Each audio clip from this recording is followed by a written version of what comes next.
Daniel Sibony, que nous remercions d'être avec nous ce soir. C'est déjà la deuxième année que nous travaillons sur une question qui nous tient à cœur, la question du corps, avec la question qu'est-ce que le corps pour la psychanalyse. Toute l'année dernière, on a reçu une dizaine d'analystes qui se sont penchés avec nous sur la question. Cette année, des représentants d'associations analytiques. Mais Daniel Sibony fait exception à la règle. Vous avez fait un pas de côté par rapport aux institutions, ce qui ne vous empêche pas de drainer un public nombreux, analystes, non analystes, dans votre sillage de pensée. Vous avez un parcours qui est particulier aussi.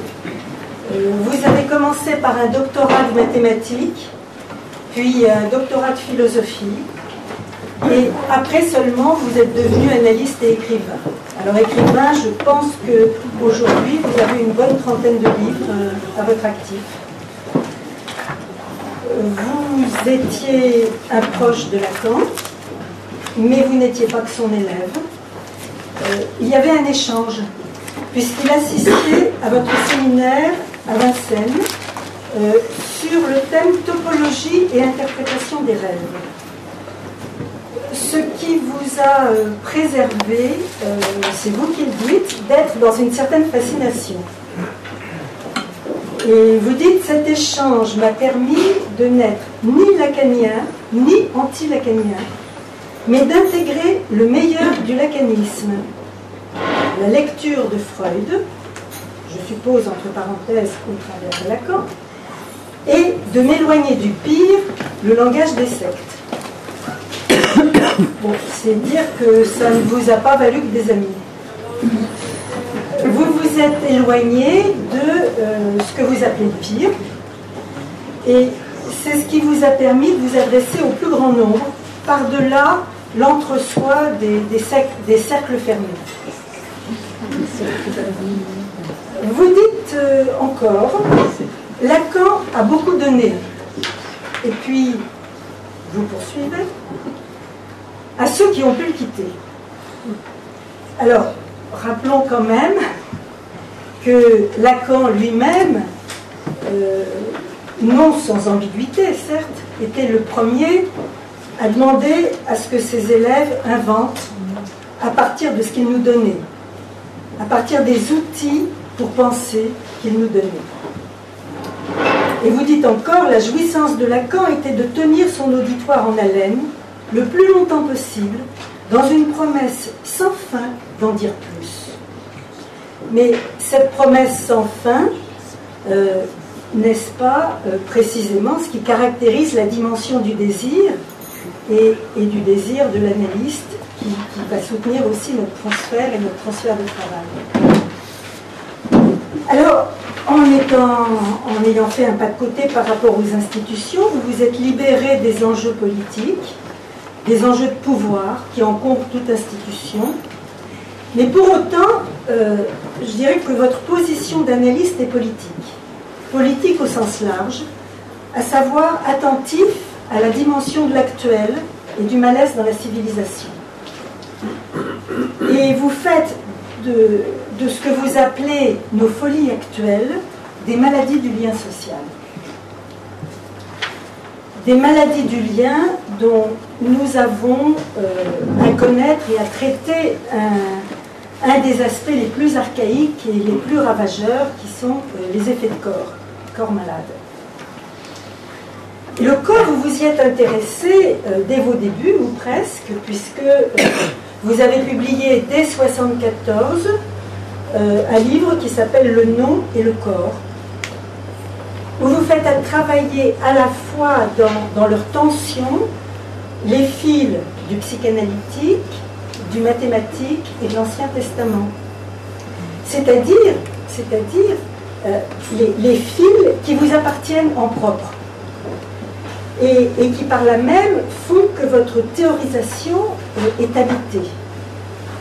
Alors bien sûr, subjectiver la théorie, c'est ce qui permet qu'il y ait acte clinique, mais c'est aussi ce qui fait la différence avec le langage des sectes. Donc une théorie habitée, et peut-être est-ce votre habitat, votre habitacle même, entre plusieurs langues, entre plusieurs cultures, qui vous a permis de mettre au travail un concept que vous faites vôtre, celui de l'entre-deux. Entre deux corps, entre deux mers, entre deux origines. Un concept opératoire parce que c'est au creux même de cet entre-deux, de cette tension dynamique, qu'il y a du jeu et qu'on peut se départir d'une fixation mortifère, à condition évidemment qu'il y ait un passeur pour soutenir ce que vous appelez un appel d'être, un appel à être. Alors c'est une situation aussi qu'on connaît bien quand on a affaire à des malades qui sont gravement atteints dans leur corps et que l'annonce d'une maladie fait effraction, et une effraction qui vient sidérer. Hein.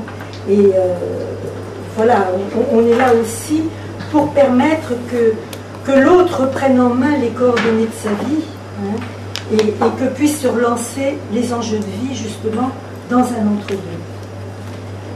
Alors pour terminer, j'ajouterai que vous êtes un psychanalyste branché sur le net, puisque parmi vos contributions, vous tenez salon sous forme de blog,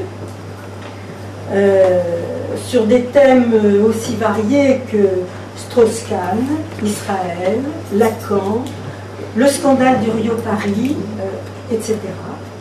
Et puis vous avez aussi créé votre propre chaîne sur YouTube avec de nombreuses vidéos sur des thèmes d'actualité. Vous me dites qu'il y en a 125. J'ai pas pu aller au bout, je voulais les regarder. J'en ai pas eu le temps. Alors on y trouve des interviews sur la réforme de l'hôpital, la Coupe du Monde de rugby, le tremblement de terre en Turquie, le Dieu de la Bible et le Dieu du Coran, entre autres. Voilà. Alors pour la petite histoire, je vous rappellerai qu'en 98, c'est pas 78, en 98, au cours d'une journée sur la violence, où je vous présentais, je disais, votre parole peut égratigner, séduire ou irriter, mais en tout cas, elle ne laisse pas indifférent. Donc on va voir ça. Écoutez, je suis vraiment très touché par cette présentation. Et ça veut dire que vous avez fourni un vrai travail. Et bien sûr, je pourrais nuancer certaines affirmations, notamment celle-ci. Je n'ai rien contre les sectes, contre les petits groupes où des gens se regroupent et se réchauffent. Ce sont ces groupes, ou plutôt leurs gardiens, qui ont quelque chose contre moi. Mais moi, je n'ai rien contre. Ça veut dire que si on m'invitait dans un petit groupe à parler de pratiques, de théories, de tout ce qu'on veut, j'en serais très content si je peux y répondre. Et votre groupe n'est pas une secte, et je me suis fait un plaisir d'y venir, mais aurait-il été une secte que ça ne m'aurait pas gêné. Et pourquoi? Parce que je respecte le fait que des gens se regroupent pour faire corps, comme ils le peuvent, comme ils l'entendent, et un groupe, c'est un certain corps qui... Autrefois, j'avais appelé mon livre sur le groupe inconscient, pour dire que le groupe est un corps qui fournit de l'inconscient à ses membres. Donc, c'est un dispensaire d'inconscient. Il leur fournit une petite porte sur l'inconscient, au cas où la leur serait fermée, ou bien un peu grinçante, et en ce sens... Un groupe, c'est une espèce de support pour une dynamique d'entre-deux corps. Un membre du groupe, il est dans une dynamique d'entre-deux corps avec le corps du groupe, qui n'est pas un sac qui inclut tous ses membres, pas du tout.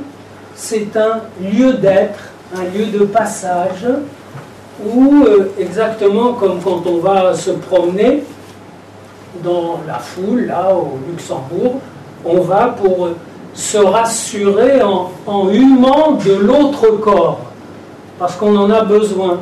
On écrit, on travaille, on écoute, et à un moment on a besoin de s'abreuver d'une existence, d'une présence de l'autre corps, même si on ne le consomme pas. Voilà pour les sectes et les groupes. Et j'ajouterai que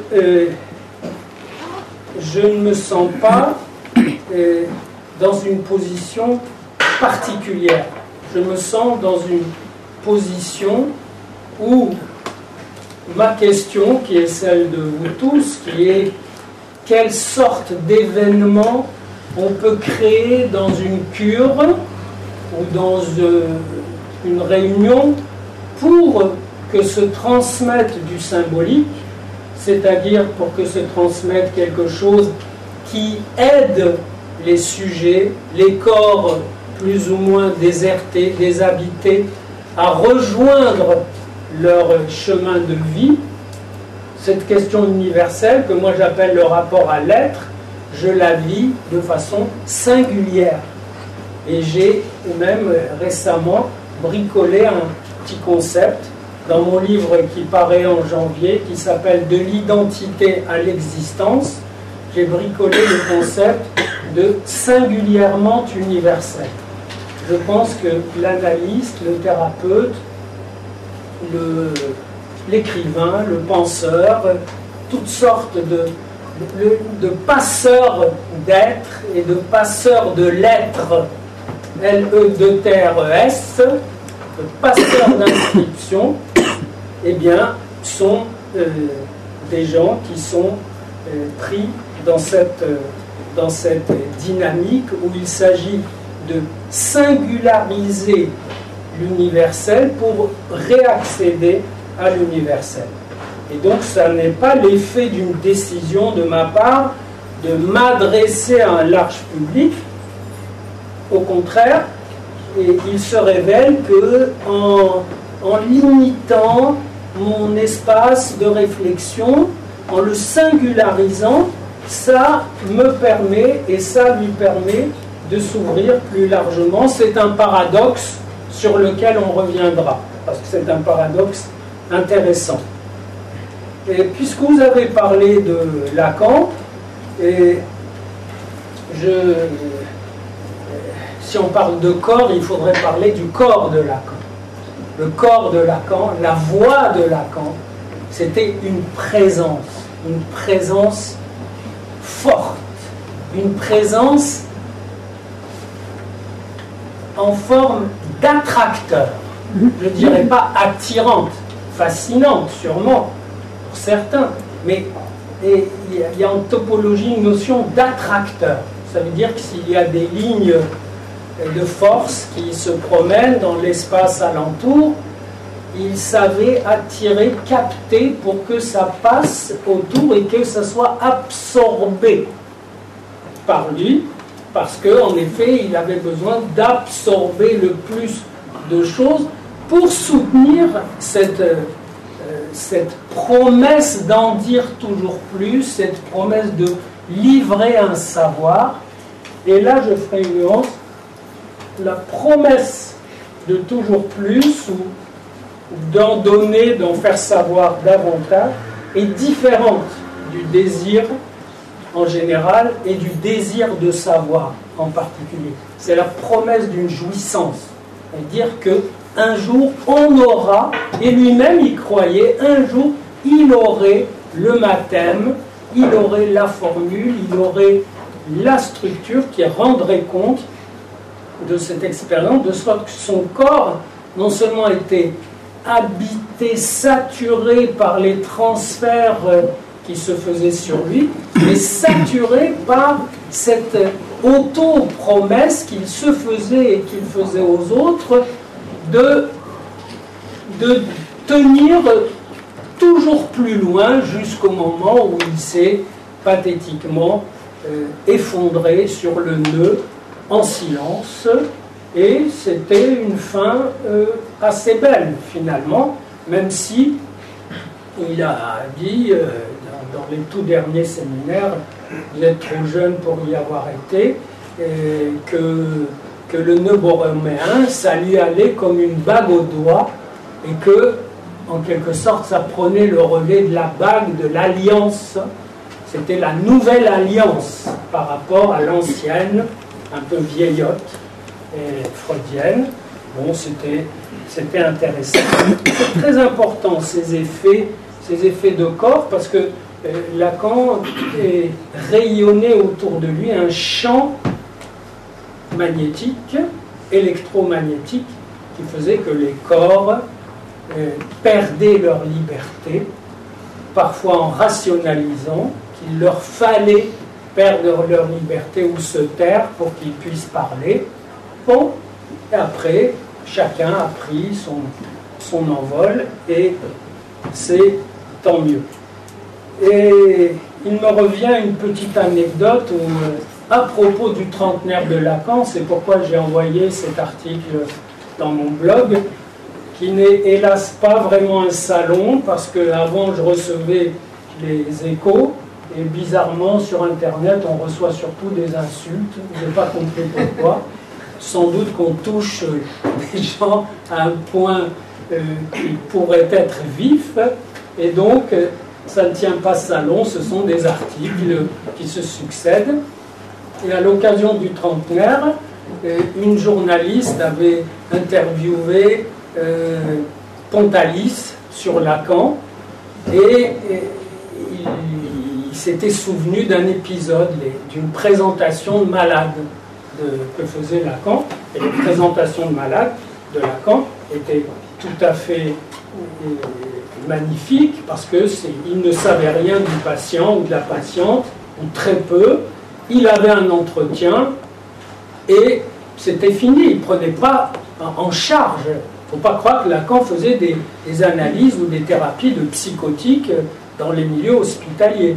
Ce n'était pas vraiment ça.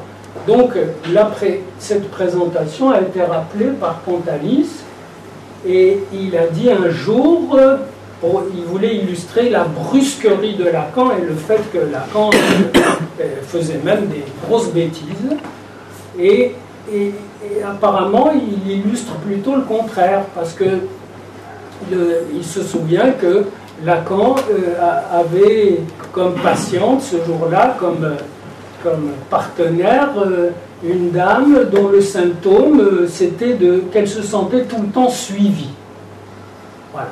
Donc, il parle, il dialogue avec elle, et Lacan conclut la séance en disant: bon, madame, je vais vous trouver quelqu'un de bien pour vous suivre.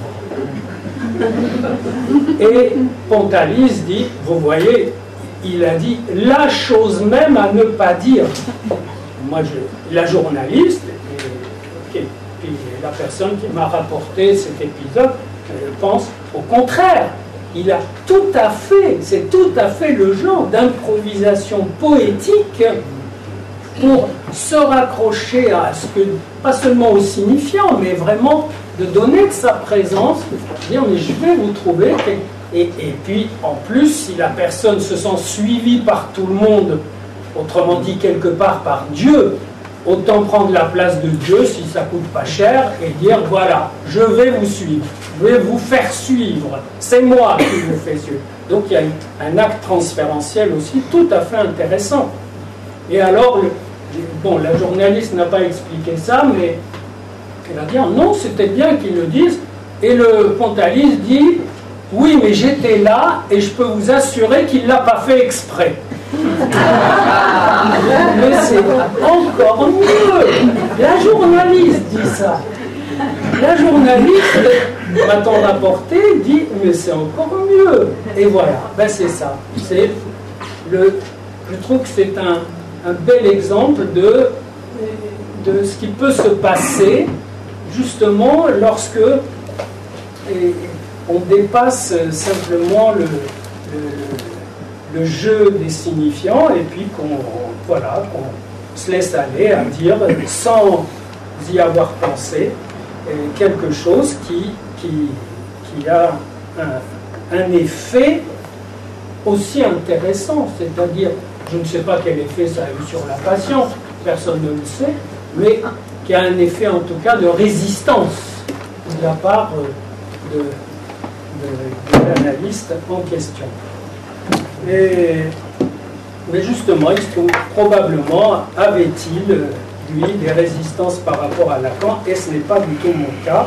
Je trouve que Lacan a eu un trajet magnifique, mais qui peu à peu a cessé de faire partie de ce dont je me sers. Bien sûr, je me sers du langage, mais ça, je crois que j'y avais déjà quelques accès, et je me sers de toutes sortes d'outils.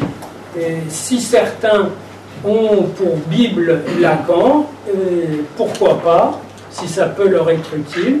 Et moi, il se trouve que ma Bible, c'est entre autres la Bible, mais lue d'un point de vue, disons, que j'appelle le point de vue de l'être, ou de la lettre, c'est-à-dire comme une dynamique d'écriture qui fait que on est de plein pied avec le problème clinique par excellence qui est quoi dire, quoi faire, comment être pour que le patient arrive à inscrire quelque chose qui fasse trait en quelque sorte et qui lui permette de rebondir au-delà de ça, sachant que nous avons quelques outils. L'interprétation est une manière de tirer un trait et de rebondir et d'interpréter ce trait. Alors, cette question-là peut se nourrir de toutes sortes d'éléments. Il me revient à l'instant une des séances que j'ai eues tout à l'heure, où justement un patient se plaignait depuis plusieurs séances, depuis même plusieurs semaines, d'une douleur au cou. Voilà, il a mal au cou. Les médecins lui donnent voilà, ce qu'il faut, ils lui font des scanners, lui font toutes sortes de choses, et il a toujours mal au cou. Heureusement, il s'intéresse au football, et donc un jour avec l'équipe, il a commentant un événement de l'équipe de France, il a dit que c'était un coup dur.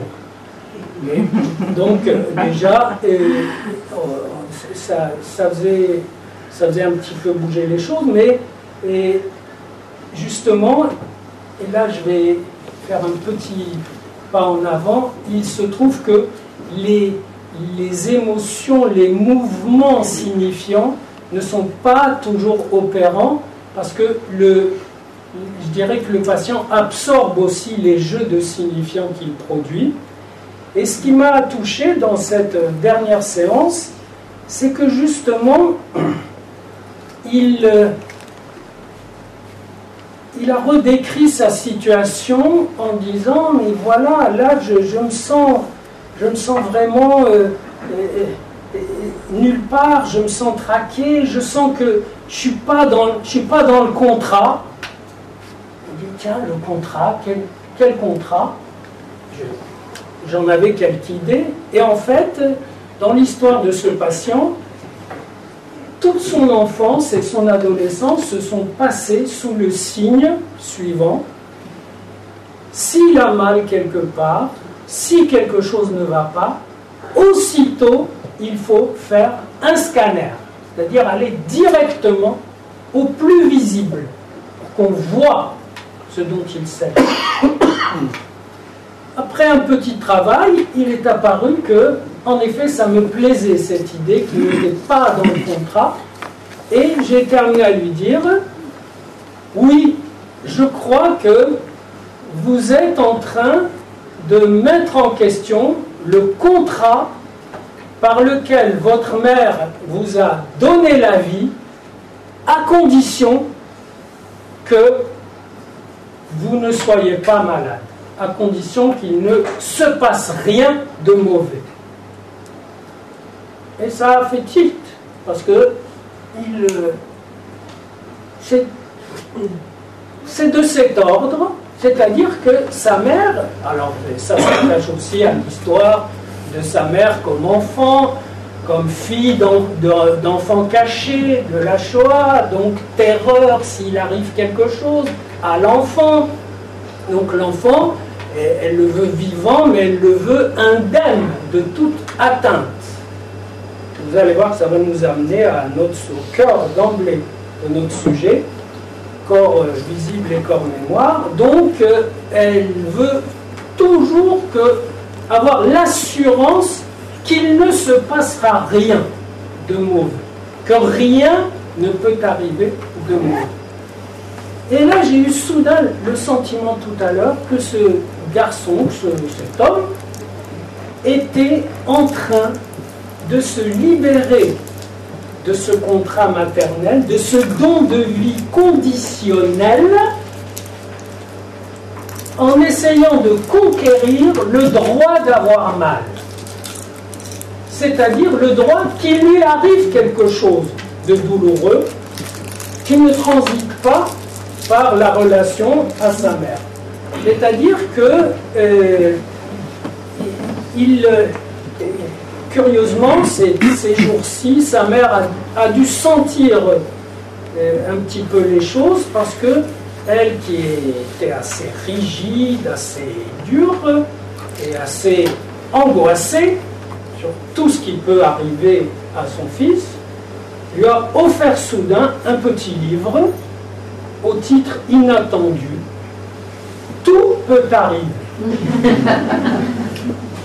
Et il s'est trouvé un petit peu coincé entre le « rien ne peut arriver » et « tout peut arriver ». Et voilà où je veux en venir pour introduire mon propos, c'est qu'en réalité, bon, il a mal. Qu'est-ce que c'est que la douleur? Et je vous ai apporté un petit texte à moi sur la douleur. Si on a le temps, je vous en lirai des extraits, mais je dirais que la douleur, c'est l'irruption de l'autre dans votre champ narcissique. Voilà, pour commencer. Dire que si vous tapez sur le doigt et vous avez mal, l'autre, c'est le marteau. Voilà, l'autre est marteau, et puis il vous rentre dedans. Voilà, ça fait mal. Et donc, là, il a mal. Et cette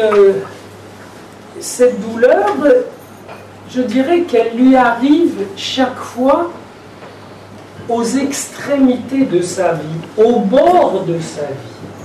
Je m'explique. Ça veut dire qu'à la moindre douleur résistante, à la moindre petite maladie, il sent que sa vie est en danger. Ce qui confirme bien le fait que toute atteinte à son corps le ramène à un contrat originel de vie. C'est-à-dire, attention, ce n'est plus dans les conditions de vie.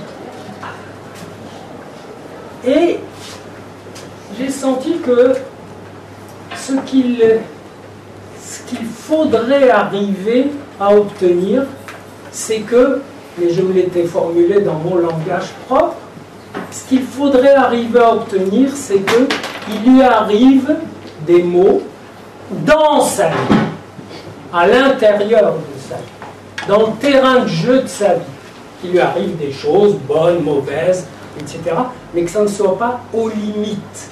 Car réellement, l'angoisse que ça crée chez lui est une angoisse de quelqu'un qui est acculé à une limite, et que, pour reprendre les métaphores du terrain de foot, il est sur la touche, il est hors jeu dans ces cas-là. Alors, vous me direz, ben voilà, ça a rapport au travail de la séparation avec la mère. Et le patient qui a suivi, c'est un bon hasard aujourd'hui, et me confirme que quelque chose à bouger, et justement au niveau du corps, et même du corps érotique, et à partir d'une position tout à fait inverse. C'est-à-dire, lui, son symptôme, ce qui le faisait souffrir, c'était que il venait de s'installer avec une femme, elle lui avait raconté son passé récent, et puis il ne cessait de découvrir au bord de ce passé récent, un peu en amont, des liaisons dont elle n'avait pas parlé. Donc il faudrait remonter à un passé encore plus lointain pour avoir une maîtrise de ce corps de l'autre qui se donnait amoureusement. Et donc il pétait les plombs, selon ce terme, chaque fois qu'il découvrait, chaque fois que le portable sonne, qu'il y a un SMS, qu'elle lui parle d'un week-end de travail, où il y a l'ancien rival qu'elle avait pourtant éjecté, mais il est là, que faire, etc. Donc carrément une espèce de débordement qui tient un peu de la passion jalouse, mais qui tient surtout d'une espèce de menace d'effondrement constante sur je dirais son statut d'homme. D'autant que le père avait été un père tyrannique, et tyrannique sur le thème « il faut que tu sois toujours au top ». Et donc, ce patient a toujours eu des rapports avec le sommet, la pointe, comme ça, être en pointe, toujours, et ça n'a jamais été pleinement satisfaisant. Le père est décédé, mais lui est resté avec cette double béance, côté père et côté mère. Et il me vient de lui dire, alors je ne sais vraiment pas pourquoi, vous devriez vous rapprocher de votre mère. Et ce n'est pas du tout un jeu de signifiant, c'est voilà, un acte de mise en scène. Vous devriez être plus proche de votre mère.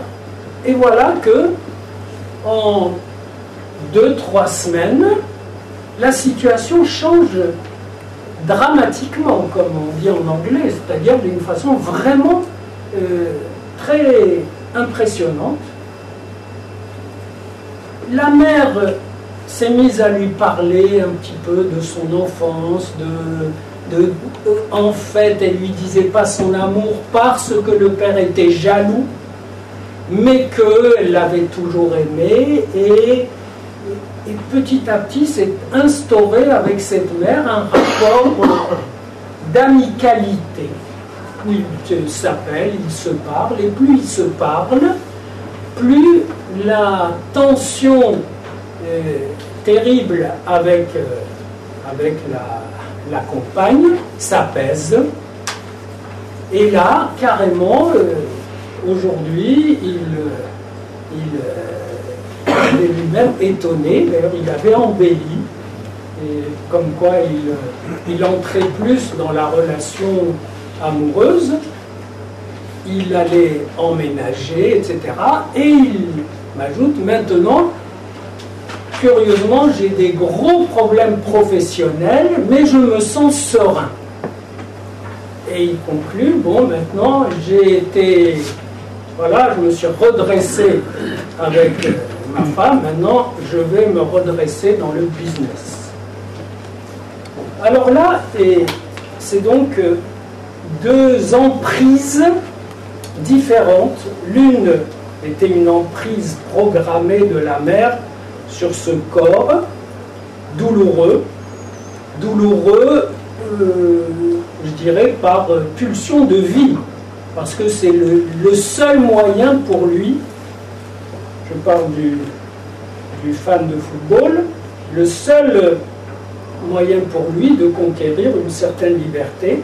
Et dans l'autre, c'est l'emprise d'une absence de corps autre qui est douloureuse, qui déroute et en angoisse le sujet, Et en fait, j'y pense maintenant en vous le disant, ce qui m'a fait lui dire rapprochez-vous de votre mère, c'est qu'il me parlait de sa fille, qu'il a eue d'une autre femme, que de sa compagne, et sur un mode où je sentais un échange comme entre adultes.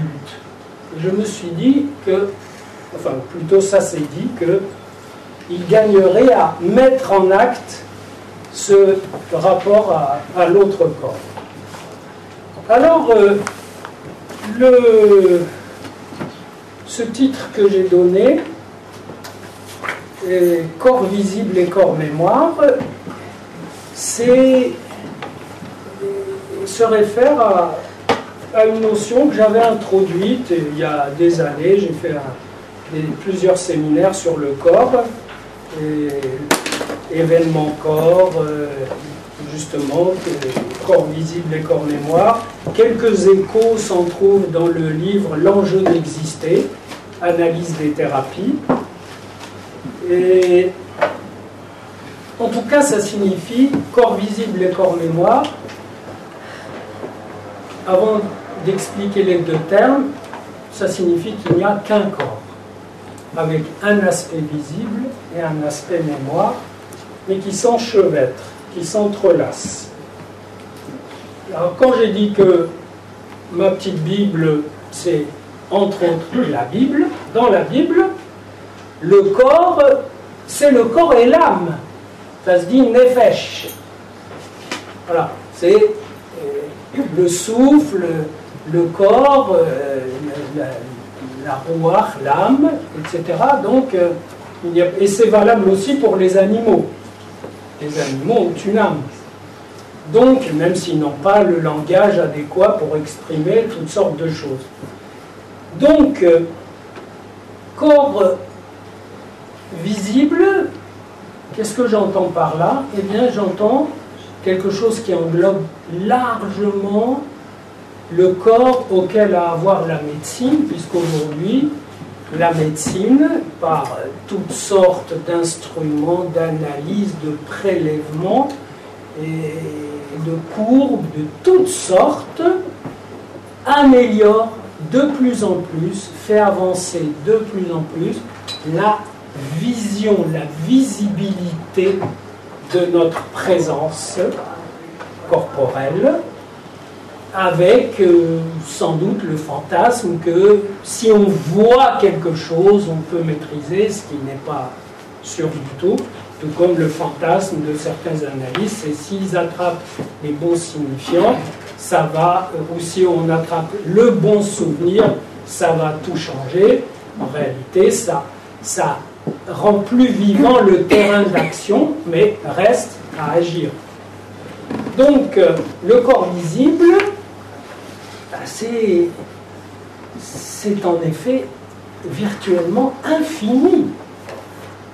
Je vous avoue qu'une de mes fascinations personnelles pour le corps, c'est justement de me rendre compte, un beau jour, que le tissu là qui est la peau, c'est le même que le tissu des organes internes. Ça veut dire si vous poursuivez votre peau jusqu'à la bouche et que vous continuez, vous arrivez dans l'estomac, les intestins, la suite, la sortie anale, mais vous prenez l'autre passage derrière, vous arrivez aux poumons, aux bronches, etc. Mais c'est la même peau, ça veut dire que qu'est-ce qui change? Il y a une espèce de champ différentiel répandu par la nature sur le corps, sur notre corps, qui fait que dès que vous avancez un peu plus, le tissu change, ça devient une muqueuse, après ça devient une muqueuse bizarrement plus riche, plus adaptée, etc. Donc il y a une morphologie, une morphogénèse d'une complexité magnifique, avec en plus des conditions dynamiques. Ça veut dire que les mêmes microbes, les mêmes bactéries posées du côté des lèvres, c'est pas grand-chose. Posées un peu plus au fond, c'est très questionnant, mais posées quelques centimètres plus loin, c'est mortel. Carrément. Donc, il y a, et moi je suis topologue au départ, donc je me suis beaucoup intéressé à des champs, des espaces qui sont habités par des vecteurs, c'est-à-dire un champ de force, qui permet de décrire des trajectoires, des mouvements. Et pourquoi ça m'a intéressé cette notion? Parce que ce que j'appelle le corps mémoire, c'est le corps, le corpus psychique, mais qui contient des présences de corps visibles autres, des souvenirs tout à fait perceptibles, et aussi des souvenirs de rien. Et ce qu'il y a de magnifique, en tout cas qui, moi, m'a stimulé, c'est que j'étais parti tout au début dans un livre en 78 de la notion d'entre-deux femmes pour décrire à ma façon la théorie de l'hystérie, en montrant que l'enjeu c'était le devenir femme d'une femme dans son affrontement avec l'autre comme féminin qui aurait accaparé les attributs du féminin et à qui il s'agirait de les prendre. Je ne vous raconte pas cette histoire, elle est longue, mais j'étais parti de l'entre-deux femmes. Puis c'est passé par l'entre-deux, et soudain ça a rebondi dans l'entre-deux corps. Pourquoi? Parce que ce qui compte, ce n'est pas tellement le corps visible qui est en effet fascinant. Toute la science autour de la médecine ne tourne que autour de ça. Et le corps mémoire auquel nous avons affaire, ce qui est intéressant, c'est évidemment l'entre-deux, c'est-à-dire leur intrication. Parce que dans le corps visible, il y a de la mémoire. Si vous en doutez, regardez vos rides, elles sont la mémoire de toutes sortes d'histoires, mais regardez aussi les organes, leurs situations, leurs aventures. Je vois ici une éminente spécialiste de la procréation assistée. Si une personne a du mal à concevoir un enfant, si elle a des problèmes ovariens, des problèmes d'ovocytes, etc., c'est qu'il y a une mémoire dans ces organes, et on essaye justement de faire des greffes, c'est-à-dire de prendre un petit bout de corps autre et de le mettre là, et souvent c'est la seule idée d'une telle greffe, d'une telle transplantation qui fait bouger les choses, et la personne se met à concevoir, je dirais, spontanément. Donc, la richesse, c'est vraiment ce mouvement chaotique, et en même temps où se dégagent des lignes de force dans lequel du corps mémoire s'incarne, du corps visible se trace, se retrace, se mémorise, revient au corps visible après un passage par la mémoire, etc. Et ça, c'est tout à fait intéressant, parce que d'une part, ça veut dire que moi, ma façon de penser un événement du corps, une maladie, une atteinte, justement, j'ai appelé ces courbes des atteintes. Ça veut dire, alors là, je fais un tout petit peu de mathématiques, mais élémentaire. Imaginez deux axes avec le corps visible d'un côté, le corps mémoire de l'autre. Vous imaginez que ça n'a qu'une dimension, en fait, ça en a des paquets, mais imaginons, simplifions. Ça veut dire que tout événement du corps, il est coordonné, il a deux indices relevant l'un du corps visible, l'autre du corps mémoire, qui en fait sont fonction l'un de l'autre, ne sont pas indépendants, mais ça veut dire quand même que ça évolue avec le temps et ça trace des trajectoires. Et ce qu'on peut appeler un symptôme, eh bien c'est une trajectoire fermée, répétitive, qui n'évolue pas, ou qui évolue en étant isomorphe à elle-même en quelque sorte. Et ces courbes-là, et que je pourrais appeler aussi des orbites. Et j'ai développé dans ce petit chapitre qui s'appelle Pathologie et entre-deux, j'ai développé toute une réflexion sur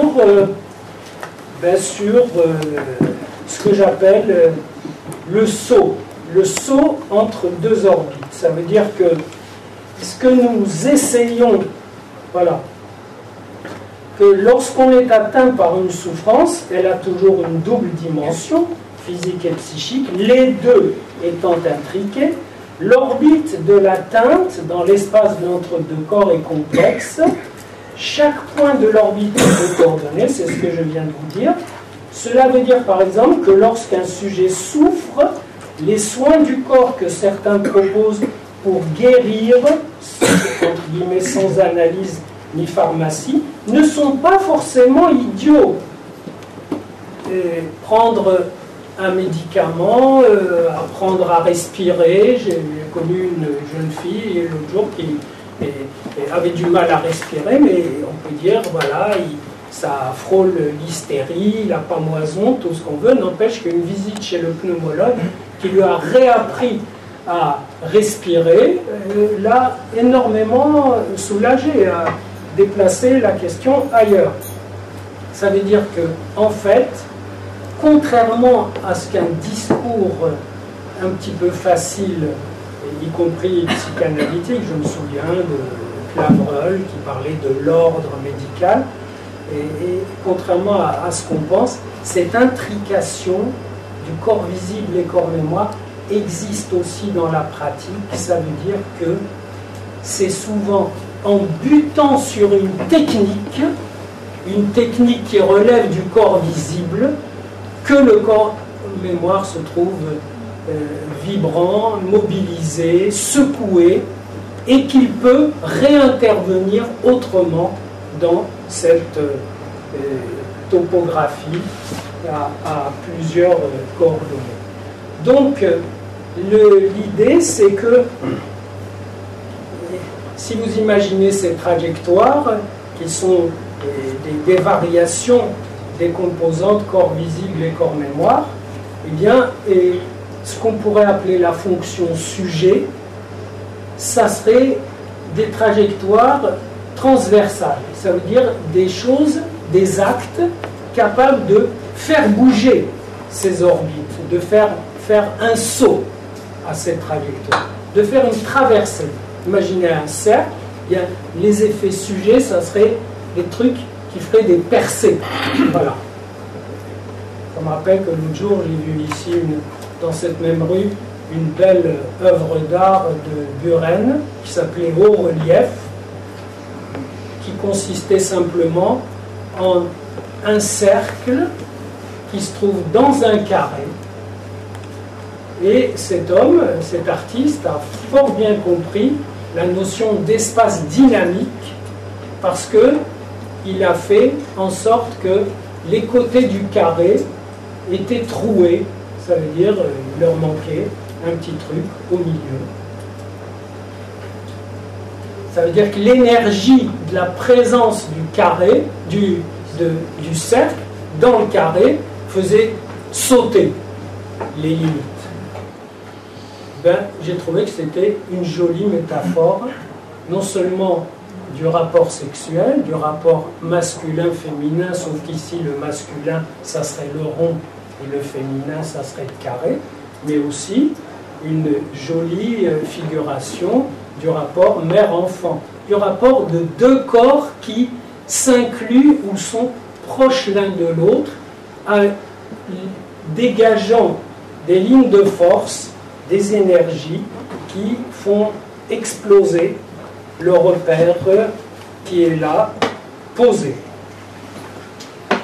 Alors, bon, on peut faire beaucoup de choses avec ce petit schéma, et il m'a semblé que ça pourrait être intéressant. Oh, déjà une heure. Bon, donc, Alors, je me proposais d'analyser avec vous, même brièvement, cet entre-deux corps. D'abord, il faut quand même que je resitue chacun, donc dans une rencontre.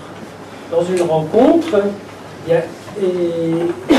si l'un n'est pas réduit vraiment à son corps, s'il a de l'autre corps, s'il a du corps mémoire, alors c'est vraiment intéressant. Ça veut dire qu'une rencontre, on est déjà 4, puisque chacun vient avec son corps visible et son corps mémoire. Et si vous essayez de penser la rencontre amoureuse, par exemple, c'est quand même la rencontre fondamentale, fondatrice. Et pourquoi? Parce que tout ce qui passe par la différence sexuelle est absolument fondateur. Et bien, cette rencontre, c'est un véritable croisement de ce double dipôle. Ça veut dire que le corps visible, la voix de l'autre fait vibrer votre mémoire, vous rappelle des mélodies, des souvenirs, le bruit des chaussures de votre mère quand elle rentrait, etc. Et ça fait une émotion fantastique. Et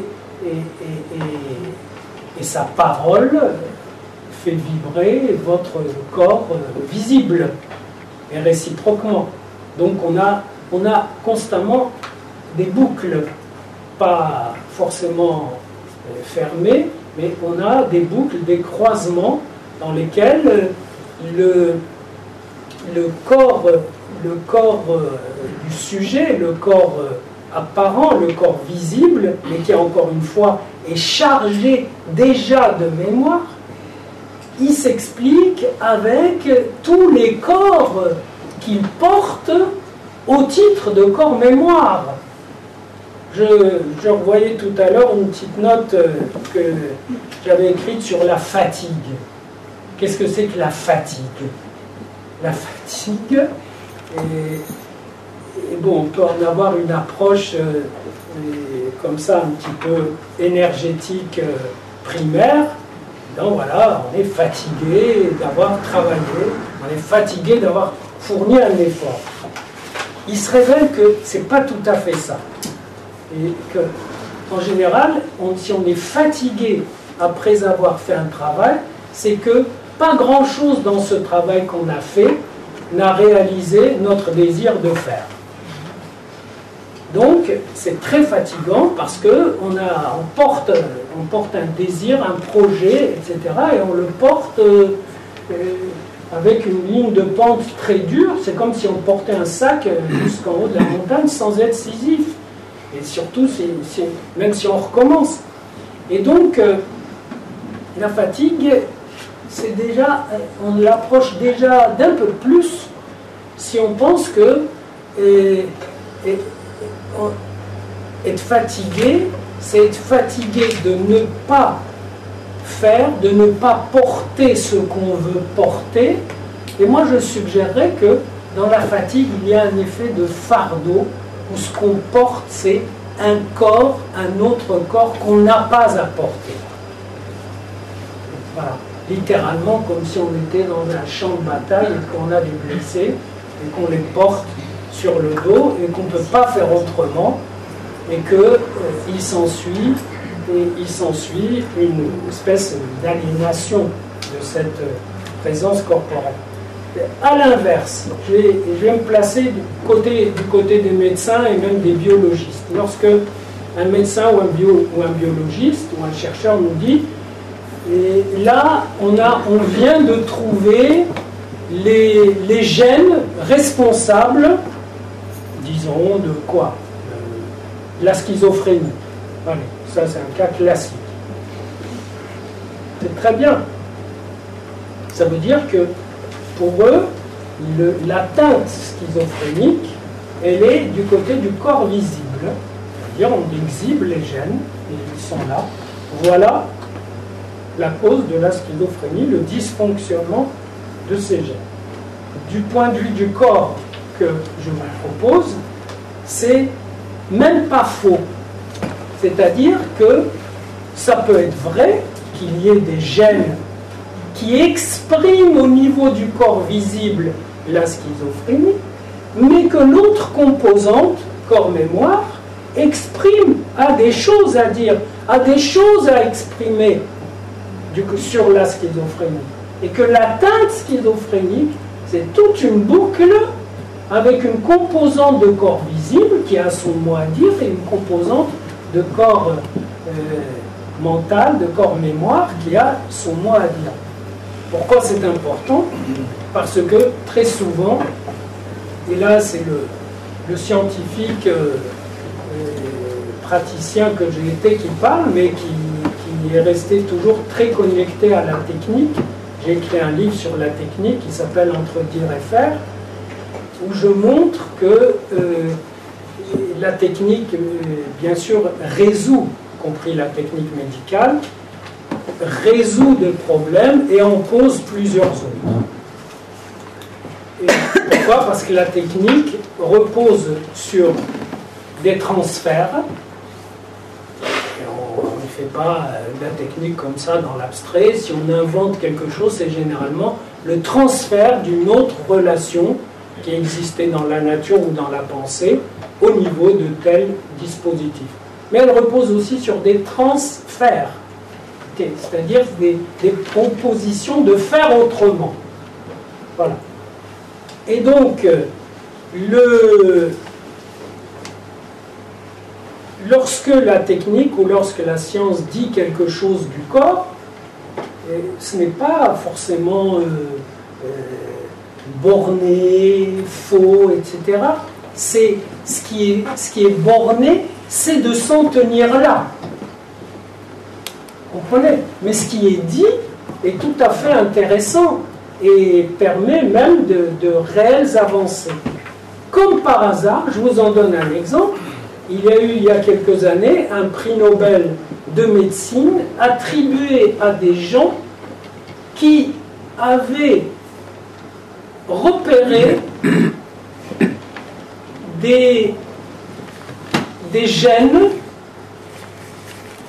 qui étaient responsables du fait qu'une certaine maladie génétique, dont on connaît les gènes, ne se déclenche pas. Autrement dit, on a l'expression dans le corps visible de cette maladie, les voilà, les gènes sont là. Et puis voilà qu'on découvre des gènes qui, sans qu'on sache pourquoi, interviennent pour inhiber cette expression. Comme quoi, c'est une course permanente entre le corps visible et le corps mémoire lorsqu'on les isole tous les deux. Mais le point de vue dont je vous ai proposé quelques rudiments, alors il y a beaucoup de textes que j'ai écrits là-dessus auxquels je peux vous renvoyer, c'est l'entre-deux, c'est-à-dire l'intrication. L'entre-deux, ça ne veut pas dire le milieu, ça veut dire la courbe dans laquelle un élément du corps-mémoire s'incarne, revient au corps-mémoire, repasse autrement, c'est tout un tressage. Et évidemment, l'analyste peut sourire quand on lui raconte ses découvertes, lui dira, voilà, quand il y a cette maladie à expression génétique massive, eh bien, il y a peut-être un désir de lui résister qui mobilise d'autres gènes. Et il faut bien que ça mobilise des gènes pour parler avec les autres gènes. Mais ce qui les fait parler, ce qui déclenche ce dialogue, vient d'ailleurs. Alors moi je propose, puisque j'ai donné quelques éléments, peut-être on marque un petit temps de pause où vous posez des questions, et puis je reprendrai. Ça veut dire qu'il se peut que dans son inconscient, il y ait eu des traces que si on préserve totalement un être, on le met en danger. Mais cette trace a dû être vraiment refoulée par des forces qui n'étaient pas difficiles à identifier, puisque c'est une pathologie que j'ai souvent rencontrée chez les descendants de descendants de la Shoah, c'est une espèce de terreur à l'idée qu'il arrive à ses enfants ce qui est arrivé à d'autres, etc. Je connais même des mères qui ont rendu chez leurs filles la procréation impossible, tellement elles ont senti, ces filles, les patientes, dans leur enfance, que déjà d'exister était un petit peu indécent, en tout cas gêner toutes sortes de culpabilités en place. Donc la fille devient grande et dit voilà, moi j'aimerais bien des enfants, ça c'est socialement impliqué et consciemment voulu, mais ça ne vient pas.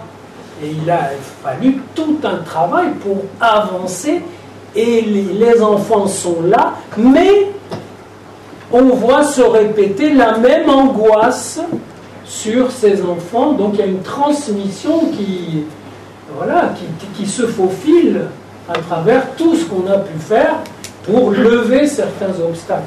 Donc cette mère, dans le cas en question, s'est conduite comme si ne pouvait prévaloir que cet interdit d'être atteint par le mal, car le mal est d'emblée fatal, inscrit comme tel. Après, le fait qu'elle lui ait offert ce livre-là, tout peut arriver, est une charmante dénégation. Je veux dire, allez, moi en réalité je suis libre, tout peut arriver. Mais non, tout c'est trop. Il existe, voilà, et c'est là qu'on voit que le point de vue de la vie est un point de vue existentiel. Il faudrait pouvoir dire, il peut arriver des choses, il existe des événements douloureux. Ah, tu es en ce moment dans un événement douloureux. Ah, je te plains, et comment tu fais, etc. Et donc on peut construire un espace de rencontre pour faire face à cette altérité. Mais c'est très clair que ce patient paye dans cette douleur l'effort pour arracher sa mère à son carcan, à elle, presque pour conquérir pour la mère une possibilité de vie un peu plus, plus ouverte. Et qu'est-ce que nous faisons? Il est en train de se soigner avec mon aide, mais qu'est-ce que nous faisons quand nous essayons d'aider, quand nous arrivons à aider des patients? C'est qu'on arrive à leur enrichir leur corps-mémoire, c'est-à-dire qu'ils ne soient pas plombés et que leur autre soit un peu plus diversifié. Hein? S'ils ont eu une mère terrifiante, qui ne les regardait pas, qui les ignorait, etc., ils sachent qu'il existe pour eux dans le monde des points de regard bienveillants, des points ce que j'appelle des points d'amour, etc. Donc on essaie d'ouvrir cet éventail. Ce que j'appellerais symbolique, ce sont des points de contact entre ces deux bassins, ces deux flux corporels, visibles et mémoire. Ce sont des points de contact lorsqu'ils ont un effet libérateur par rapport à un état antérieur qui aurait été mortifère, d'enfermement, etc. Donc pour moi, le symbolique n'est pas contenu dans l'esprit, n'est pas contenu dans la parole. En cela, je me distingue de Lacan qui dit le symbolique, c'est le langage, et il l'a dit très clairement dès le premier séminaire. Pour moi, le symbolique, c'est l'événement où du corps et de la parole se croisent pour fournir en quelque sorte un point d'attache qui peut tirer le sujet d'une position mortifère. Un acte symbolique, je ne sais pas, tel patient, on ne lui a rien dit de la mort de son père, etc. Et en séance, cette mort est évoquée et j'ai réellement la sensation qu'on vient d'enterrer ce père dans cette séance et le patient en ressent un effet réellement libérateur.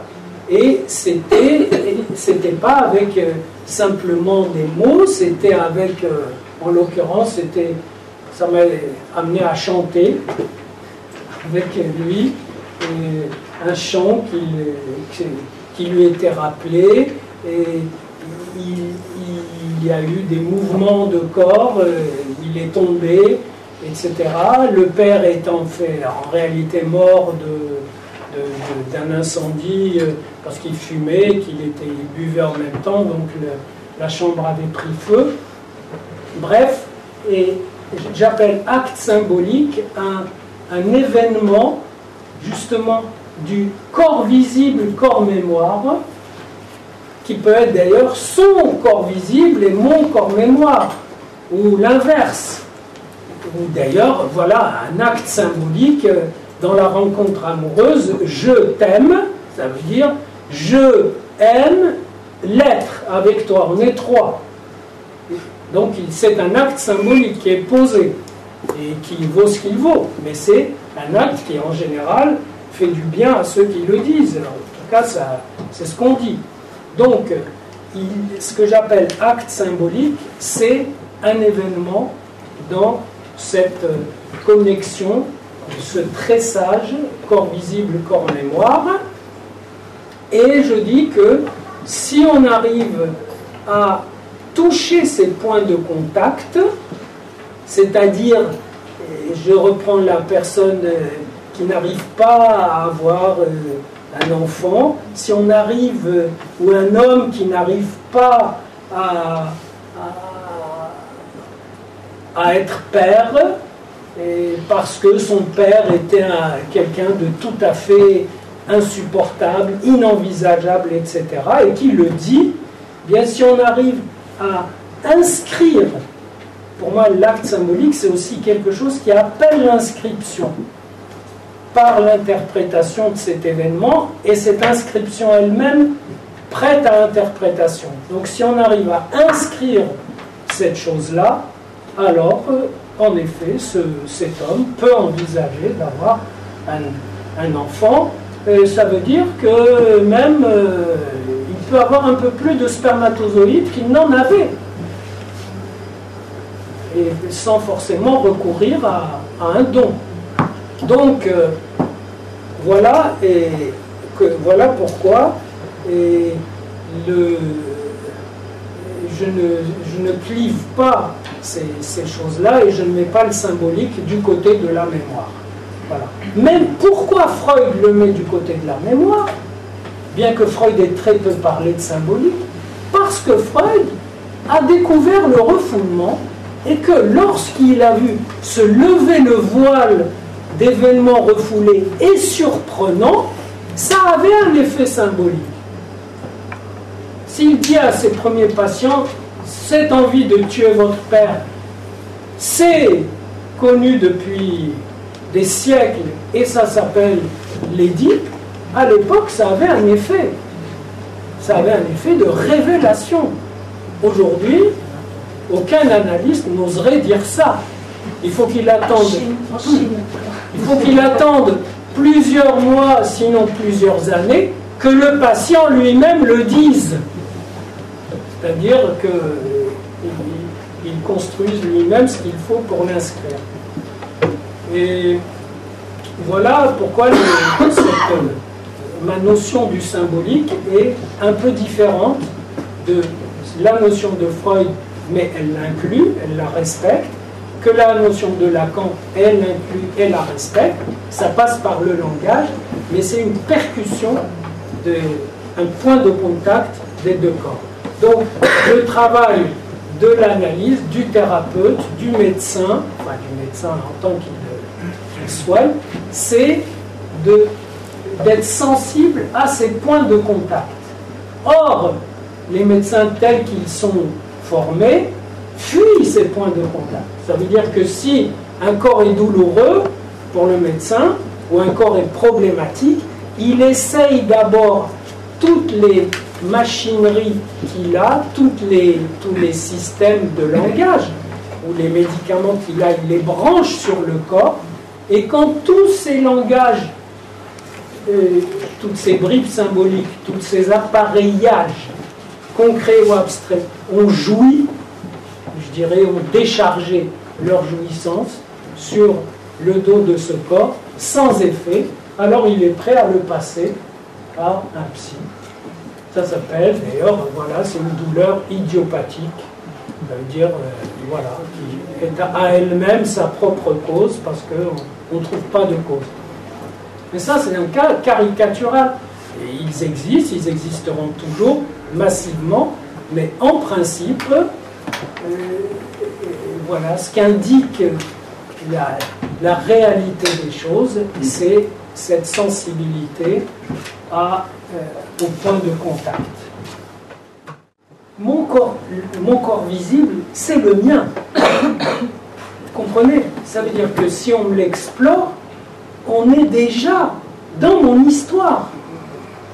Si on regarde la tuyauterie de quelqu'un, maintenant on en voit des trucs qui vont loin. On se promène dans un univers vraiment singulier. C'est ce corps-là. Même si il est tout seul dans sa souffrance, mais il n'est pas le seul. Ça veut dire ça communique, mais c'est son corps à lui, son corps vivant. De même, le corps mémoire, c'est à lui et en même temps, c'est pas à lui. Parce qu'il occupe, je veux dire, le corps mémoire, c'est pas que le paquet de souvenirs. La mémoire est une machinerie, je n'aurai pas le temps d'en parler, mais une machinerie autoproliférante. On se rappelle qu'on se rappelle, et on se rappelle ce qui n'a jamais été rappelé, et surtout, la mémoire est un lieu d'appel. Penser, c'est pas se rappeler des images et des idées, c'est encaisser des appels, que moi j'appelle des appels d'être. Ça veut dire quelque chose fait appel en vous. Vous voyez? Et vous ne savez pas pourquoi, vous ne saurez pas d'ailleurs, mais l'important c'est de faire quelque chose avec cet appel. Donc, c'est pas à ce niveau-là que je situerai l'autre dipôle singulier universel. Singulier universel, c'est comment je pourrais l'illustrer. Moi, je crois que tout un chacun a une aspiration à l'universel, au sens à une aspiration à communiquer avec d'autres sur des choses qui, en gros, concernent tout le monde, ou concernent beaucoup de monde. Vous voyez, la culture, c'est fait pour attraper des universaux, les élaborer. Ça fait une culture qui concerne un pays, ou un quartier, ou une sphère de la population. Et le singulier, c'est le travail des identifications personnelles. C'est le point de rencontre entre le bon sens et le sens commun. Oui, mais sauf que le bon sens est commun, lui aussi. Hein. Oui, justement. Voilà. Et le sens commun et le bon sens, c'est, je dirais, l'affaire de tout le monde. En revanche, les identifications qui se déclenchent chez un sujet pour dire « Ah, j'ai bien aimé ça », et un artiste, par exemple, fait quelque chose qui est typique de ce que j'appelle le singulièrement universel. C'est-à-dire, il a été atteint, comme tout le monde, par une catastrophe qui l'a cassé, et il essaie de ramasser les morceaux avec une matière qui est la sienne, musicale, plastique et autres, littéraire. Il ramasse ça fait une œuvre singulière, et il la porte à l'universel, c'est-à-dire il demande à beaucoup de singuliers, à tous les singuliers virtuellement, d'y retrouver des choses, c'est-à-dire de faire marcher leur machine identificatoire. Vous voyez ? Prendre au sérieux cette question, puisque d'emblée, si je veux parler du corps, je parle.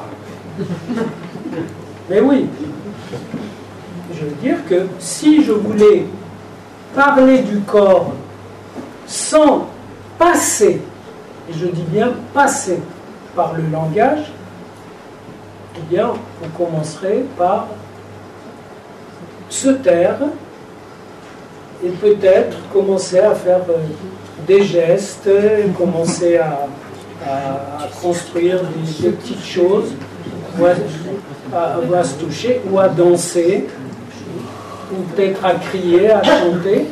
Or, figurez-vous que ce sont des choses que j'ai prises très au sérieux. J'ai écrit un livre qui s'appelle « Le corps et sa danse ». J'ai écrit un livre qui s'appelle « Création, essai sur l'art contemporain », où il s'agit d'actes de corps sans langage.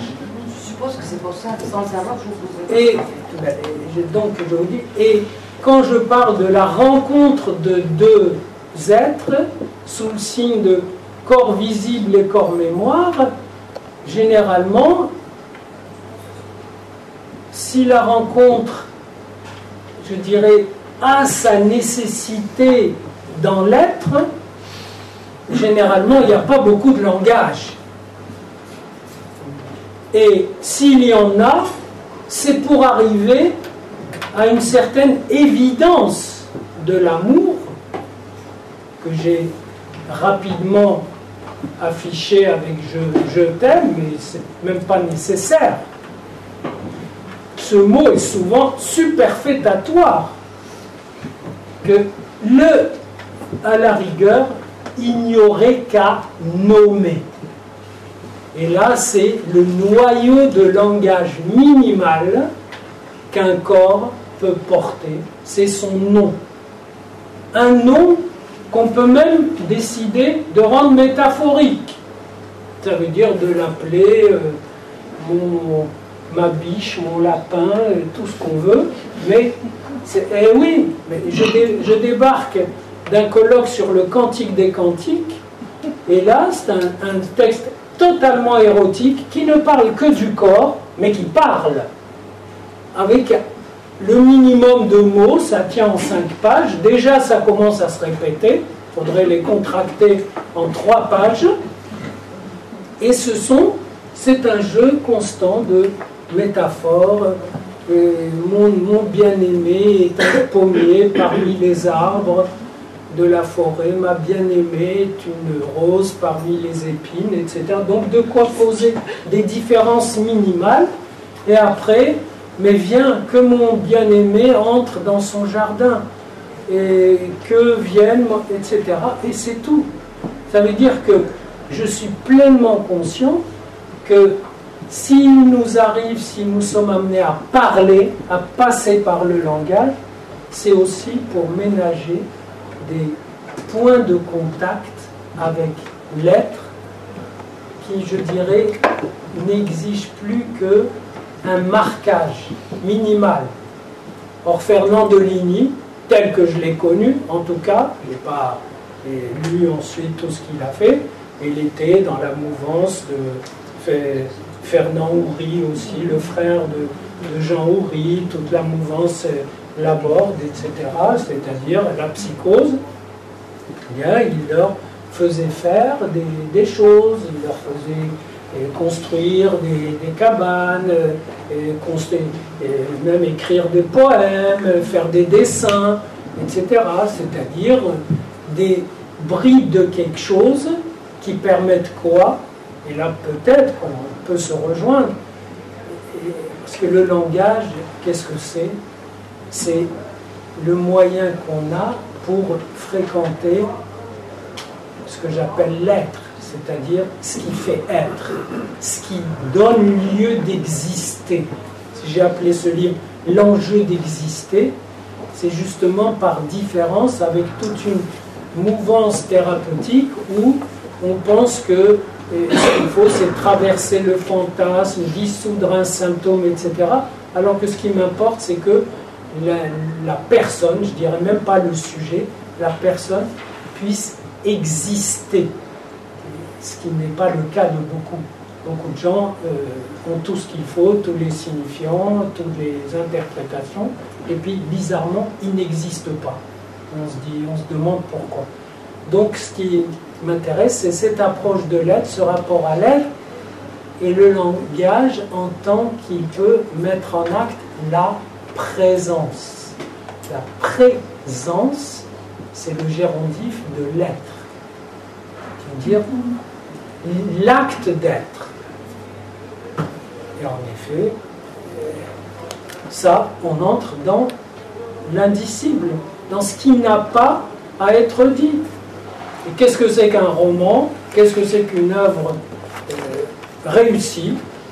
C'est un ébranlement de toutes sortes de langages pour arriver à produire quelque chose que vous ne saurez pas dire, que vous ne pouvez pas dire. Si vous avez aimé un roman et que je vous demande, et alors, c'est quoi? Eh bien, vous me mettez le roman en main et vous me dites, lis-le. Il n'y a que ça à faire. Il n'y a pas à parler de ça. Donc, si on ne veut pas basculer dans les pratiques artificielles... Tiens, j'ai écrit aussi un livre sur le rire. Je vous le signale. Ça s'appelle « L'essence du rire ». Pourquoi j'y pense? Parce qu'il y a des groupes où ils ont compris que le rire, c'était important. Alors, il y a des groupes menés par des rigologues. Et oui. Et ça rit sincèrement. Sauf que, voilà, la percussion d'être que comporte le rire est manquée, est contournée. Donc, rire, aimer, créer, être présent, être ensemble, être avec, voilà, des pôles qui impliquent les deux corps, mais qui n'impliquent pas une grande quantité de langage. Le minimum, le nom. Et c'est peut-être pas un hasard si mon premier livre, en effet, s'appelle « Le nom et le corps ». Et Lacan s'est fait capturer dans les prémices, et il n'a pas eu le temps d'avancer, la théorie des nœuds. La théorie des nœuds, c'est du tricot, avec des nœuds. Comment? Il n'y a pas de faire des nœuds avec du crochet. Non, justement, il y a des demi-nœuds. Sinon, si c'est noué, c'est arrêté. Donc il y a une promesse de nœud qui vient à la fin quand l'objet est déjà terminé. Et moi, je préférerais la notion de trame. C'est-à-dire que l'important, c'est que,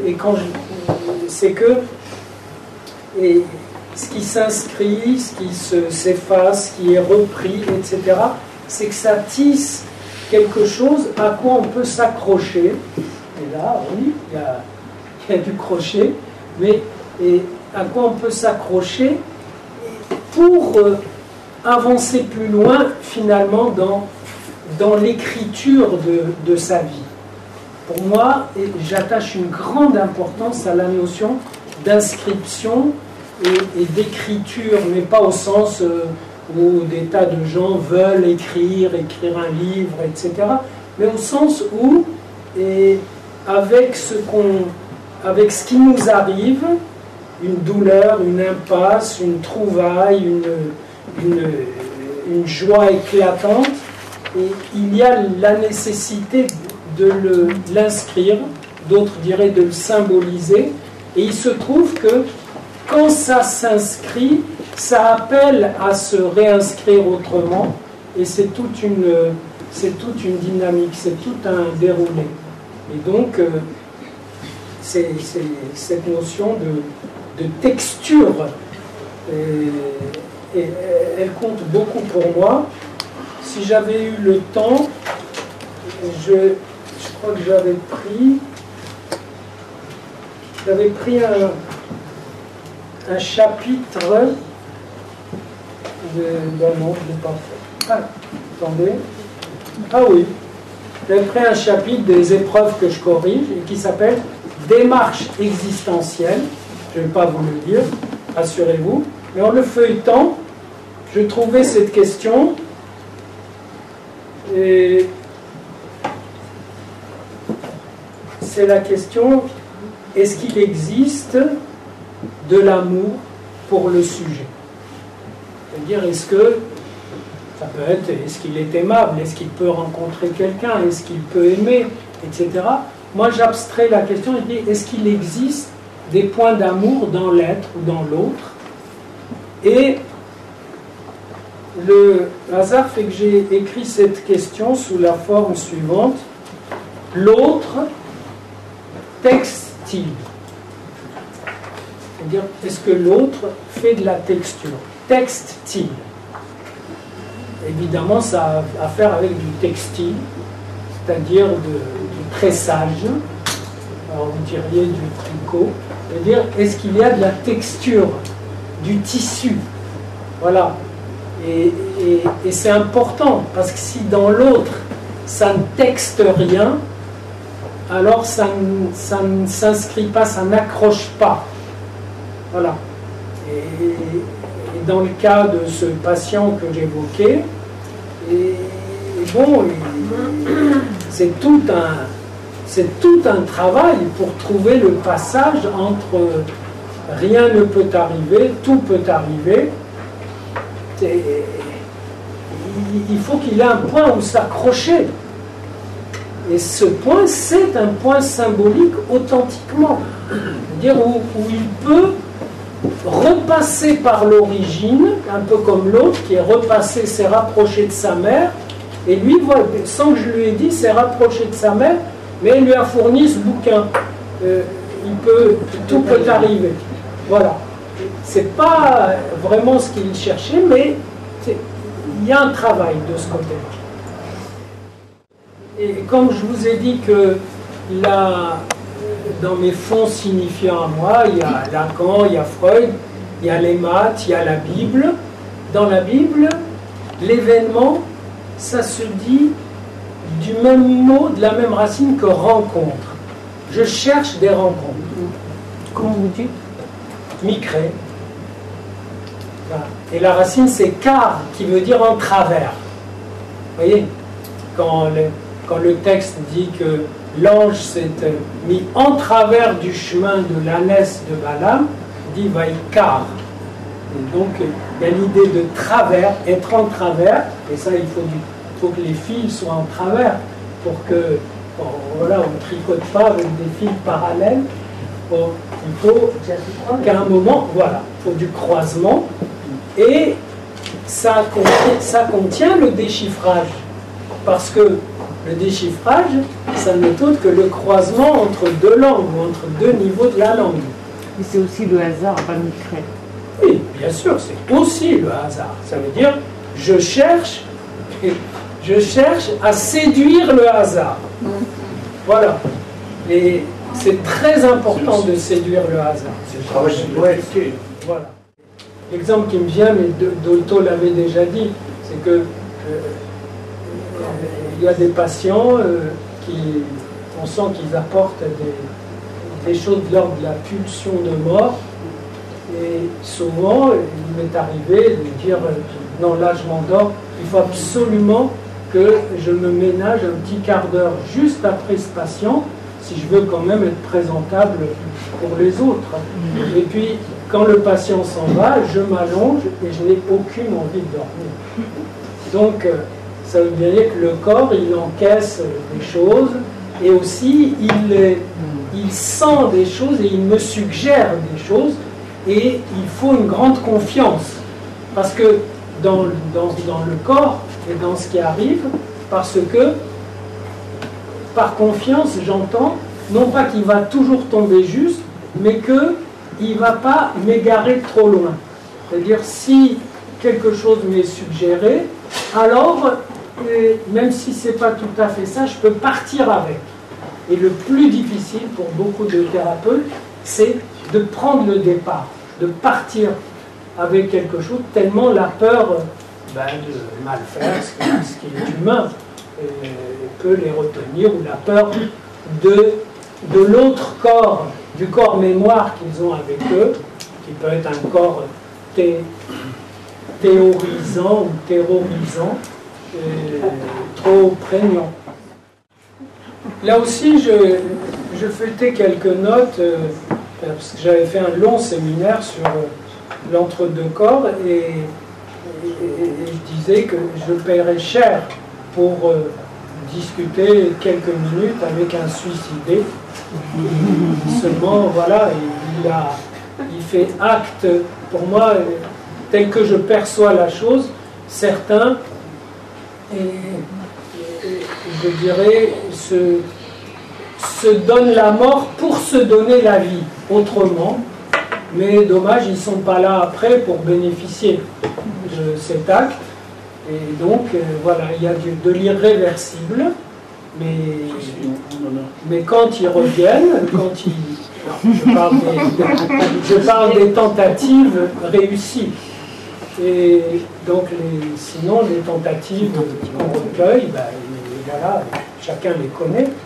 Et alors que ça fait un trou dans le tissu du voisinage, déjà. Je veux dire, pas seulement dans le tissu social. Là, en ce moment, des suicides interpellent le tissu social de façon plus large. Ça veut dire que les gens, par exemple, n'avaient pas d'idée qu'on pouvait avoir un bon salaire, être employé dans une bonne entreprise, honorable, avoir un bon poste et se suicider. Or, c'est devenu non négligeable comme phénomène. Et on s'aperçoit qu'il a sa logique. Ça veut dire qu'il y a des systèmes de fonctionnement tels qu'ils ne laissent au sujet tels qu'ils l'ont déjà formaté que de sortir du jeu, carrément. Et ça, c'est quelque chose qui interpelle. Donc ça fait trou, ça fait une béance et un point d'angoisse, de questionnement, et dans les familles aussi, et parmi les proches. C'est très dur, un suicide parmi des gens qui l'ont connu et qui doivent faire face à une question massive qui est qu'est-ce qu'on n'a pas fait ou qu'est-ce qu'on aurait dû faire ou qu'est-ce que... etc. Or, cette question est une question beaucoup plus générale que sur le suicide. Lorsque des parents élèvent des enfants et les retrouvent à l'arrivée totalement autres que ce qu'ils avaient prévu, parfois même ils les renient, parfois ils les acceptent, mais avec une douleur inouïe, ils posent la même question, qu'est-ce qu'on n'a pas fait, qu'est-ce qu'on aurait dû faire pour que ça ne se passe pas comme ça, qu'il n'y ait pas cette catastrophe. Donc des trouées dans le tissu social, il y en a. L'important, comme ça a été dit, c'est qu'il reste quand même de la trame. Ça, Lacan l'avait déjà dit, qu'il n'y a qu'un transfert. Voilà. Mais il n'y a qu'un transfert où le patient, l'analyste sont pris différemment. Dommage qu'il l'ait, c'est bien de l'avoir dit, mais dommage que ça se soit fétichisé un petit peu parce que ça a évité à beaucoup d'analystes de se demander quelle était leur place dans ce transfert, que les autres appellent contre-transfert. C'est-à-dire, à la place, imaginez le transfert comme une grosse plaque là qui bouge, et le patient et l'analyste et d'autres sont dessus, ça flotte, mais quelle place, qu'est-ce qu'il reçoit l'analyste à cette place, et qu'est-ce qui lui vient de lui-même du fait d'y être. Donc la question du contre-transfert, etc., n'est pas négligeable. C'est très important. Vous savez, moi, je me rappelle une patiente, mais elle continuait son analyse comme ça, et puis ça avançait, tout ça, mais c'était pas satisfaisant pour moi. C'était bloqué, voilà. Et je me suis aperçu que moi, j'avais vraiment des résistances, quoi, des réserves qu'elle m'emmerdait, quoi. Et puis, j'ai un beau jour, pour toutes sortes de raisons, je suis passé à côté de ces résistances, et je vous assure que la personne, elle s'est épanouie. Ça veut dire que vraiment, la position où je m'étais trouvé était un empêchement, alors que c'était impeccable, c'était irréprochable. Personne n'aurait pu me reprocher quoi que ce soit, ni moi-même, mais c'était du côté de l'être, du côté de ce qui ne se dit pas. Et une fois que je l'ai perçu autrement, voilà, ça... Quant à Jabès, je ne connais pas ce bouquin, mais je m'attache beaucoup. Je m'attache beaucoup, merci de me le signaler, mais je m'attache beaucoup à la notion d'existence. Et bon, mais ça serait trop long de l'expliquer. Nous allons remercier Daniel Simoni pour sa